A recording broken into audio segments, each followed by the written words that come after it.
Cerita rakyat Papua, 4 Raja. Dari penemuan 6 butir telur yang misterius, lahirlah keindahan 4 pulau yang memukau di tanah Papua, dikenal sebagai surganya dunia bawah laut, Raja Ampat. 4 Raja, kisah indah yang berakar di Provinsi Papua Barat, mengisahkan tentang gugusan pulau yang telah menjadi surganya petualangan di dunia. Terletak di kawasan yang ajaib yang dikenal sebagai Raja Ampat, tempat ini menakjubkan dengan 4 pulau yang mempesona, dikelilingi oleh lautan dan daratan luas 4, juta hektar. Kehidupan bawah lautnya yang memukau mencakup 540 jenis karang dan 1.511 spesies ikan, menjadikan Raja Ampat sebagai surga kekayaan biota laut yang tak tertandingi. Dalam keindahan Raja Ampat, legenda asal-usulnya mengisahkan kisah 4 bersaudara yang muncul sebagai raja penguasa 4 pulau. Cerita ini membawa kita ke waktu di mana 6 butir telur ditemukan di hutan, dan dari keajaiban itu, kelima telur menetas menjadi anak manusia, sementara sisanya menjelma menjadi batu. Begitu munculnya keempat raja, dimulailah petualangan yang tak terlupakan di surganya Papua. Kisah 4 Raja memperkenalkan sejumlah tokoh yang mengisi alur cerita dengan kepribadian dan peran unik. Pertama-tama, kedua orang tua 4 anak itu muncul sebagai figur adil dan bijaksana yang membentuk dasar cerita. Sementara 4 anak lelaki bernama War, Betani, Dohar, dan Muhammad menjelma menjadi tokoh utama yang menggugah perasaan penonton. Tidak kalah penting, peran Tintole, sang anak perempuan, juga mencuri perhatian dengan keputusannya untuk menikahi lelaki pilihannya meski harus meninggalkan keluarganya. Dalam konflik dan dinamika yang terjadi, jelas bahwa setiap karakter tanpa terkecuali menjadi protagonis dalam cerita yang memikat ini. Inilah kisah lengkap tentang penemuan 6 butir telur yang mengawali cerita epik dari perjalanan mencari hingga lahirnya para raja yang merintis keindahan pulau-pulau yang legendaris di tanah Papua. Penemuan 6 butir telur. Dahulu kala, terdapat kisah mengharukan tentang sepasang suami istri di tanah Papua yang merindukan anugerah kehadiran seorang anak. Meski keinginan itu belum terwujud, setiap hari mereka bersujud dalam doa, memohon pada Tuhan di siang dan malam yang sunyi.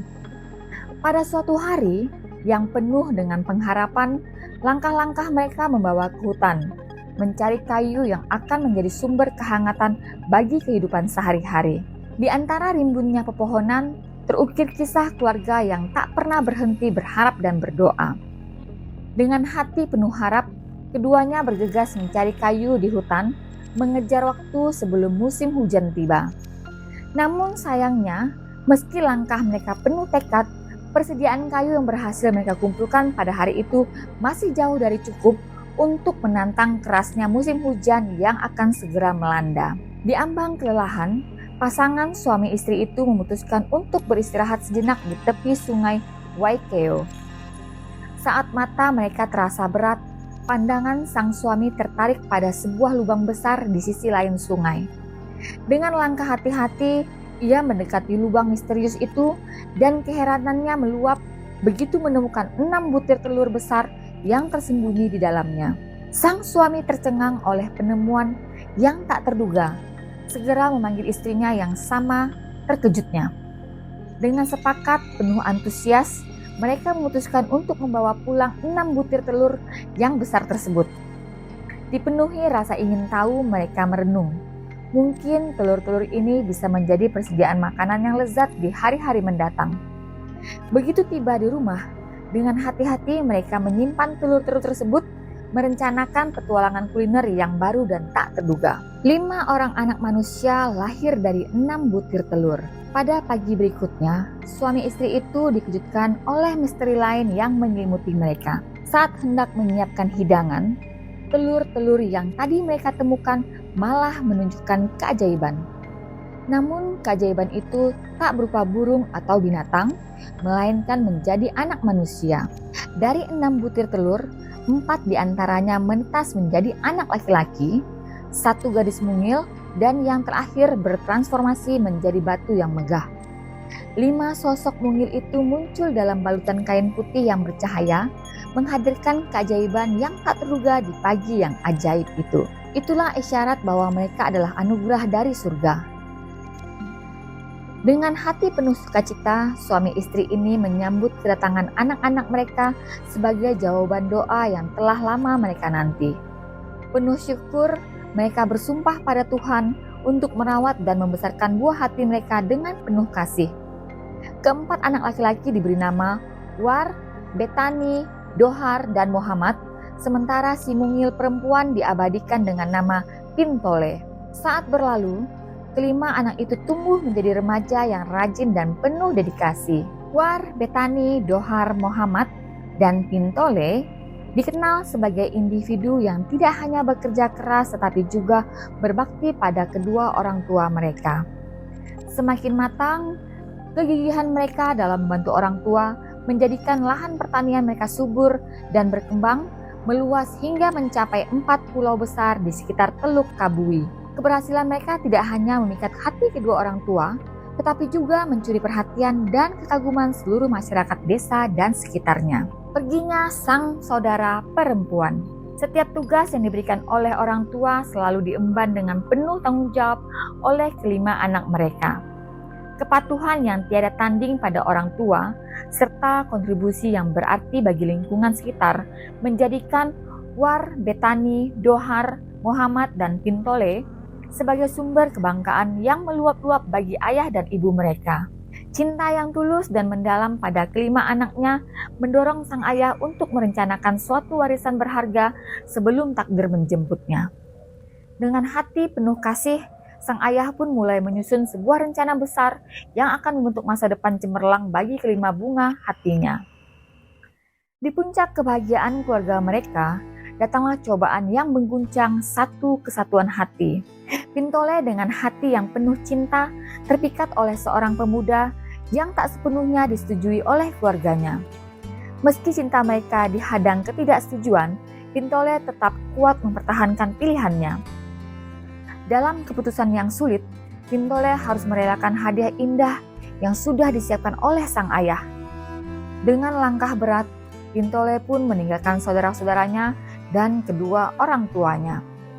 Ia memilih mengarungi lautan, menaiki cangkang kerang besar yang terdampar, membawanya dan sang kekasih ke Pulau Nungfor, tempat di mana kisah cinta mereka bersemi di bawah bayangan sinar matahari yang hangat. Hadiah dari sang ayah. Walaupun berita mengenai perjalanan Pintole telah meluas di seantero pulau, rasa simpati dari masyarakat desa dan sekitarnya tetap mengalir pada sang ayah dan ibu. Tentu saja hal ini tak lepas dari kesetiaan War, Betani, Dohar, dan Muhammad yang gigih menjaga citra keluarga, mematuhi setiap nasihat dan petunjuk yang telah diwariskan oleh kedua orang tua mereka. Seiring berjalannya waktu, sang ayah semakin merasakan usia tua menghampirinya. Hingga tibalah hari yang ditunggu-tunggu saat sang ayah merasa sudah waktunya memberikan warisan pada keempat putranya. Dengan penuh kehangatan, ia memanggil keempat anak lelakinya untuk membagikan warisan yang telah ia siapkan. Sungguh luar biasa. Ternyata masing-masing anak diberikan satu pulau sebagai bagian dari warisan mereka. Pulau Waigeo jatuh pada War, Pulau Salawati untuk Betani, Pulau Lilinta untuk Dohar, dan Pulau Waiga menjadi milik Muhammad. Dengan tulus, sang ayah menyampaikan pesan agar keempat anaknya selalu menjaga dan merawat pulau-pulau serta segala kekayaan alamnya dengan penuh tanggung jawab. 4 orang raja memimpin 4 pulau. Setelah menerima pemberian pulau dari sang ayah, keempat anak itu kemudian memulai perjalanan mereka menuju masing-masing pulau yang telah menjadi takdir mereka. Seiring berjalannya waktu, War, Betani, Dohar, dan Muhammad menjelma menjadi sosok yang penuh tekun dan bijaksana. Hingga pada akhirnya, ketika sang ayah menghembuskan nafas terakhir, janji-janji yang mereka ucapkan terbukti tidak hanya berupa kata-kata belaka. Mereka mampu mematuhi nasihat dan melindungi dengan penuh kehormatan bukan hanya warisan materi, tapi juga warisan nilai-nilai dan bijaksana yang telah dicurahkan sang ayah selama hidupnya. Tiap anak itu bukan sekedar mewarisi pulau yang diberikan oleh sang ayah, melainkan mereka menjelma menjadi raja, memimpin dengan penuh kebijaksanaan atas pulaunya masing-masing. Pulau-pulau itu pun berkembang subur dan makmur di bawah pemerintahan mereka. Kesejahteraan dan kebahagiaan melimpah di antara penduduk yang tinggal di sekitarnya. Dari harmoni dan kemakmuran itu, terbitlah nama yang bahana, Raja Ampat, 4 orang raja yang berkuasa atas gugusan pulau yang makmur dan sejahtera. Telur istimewa. Sementara itu, telur yang bertransformasi menjadi batu hingga kini tetap dirawat dan dijaga dengan penuh hormat oleh penduduk setempat.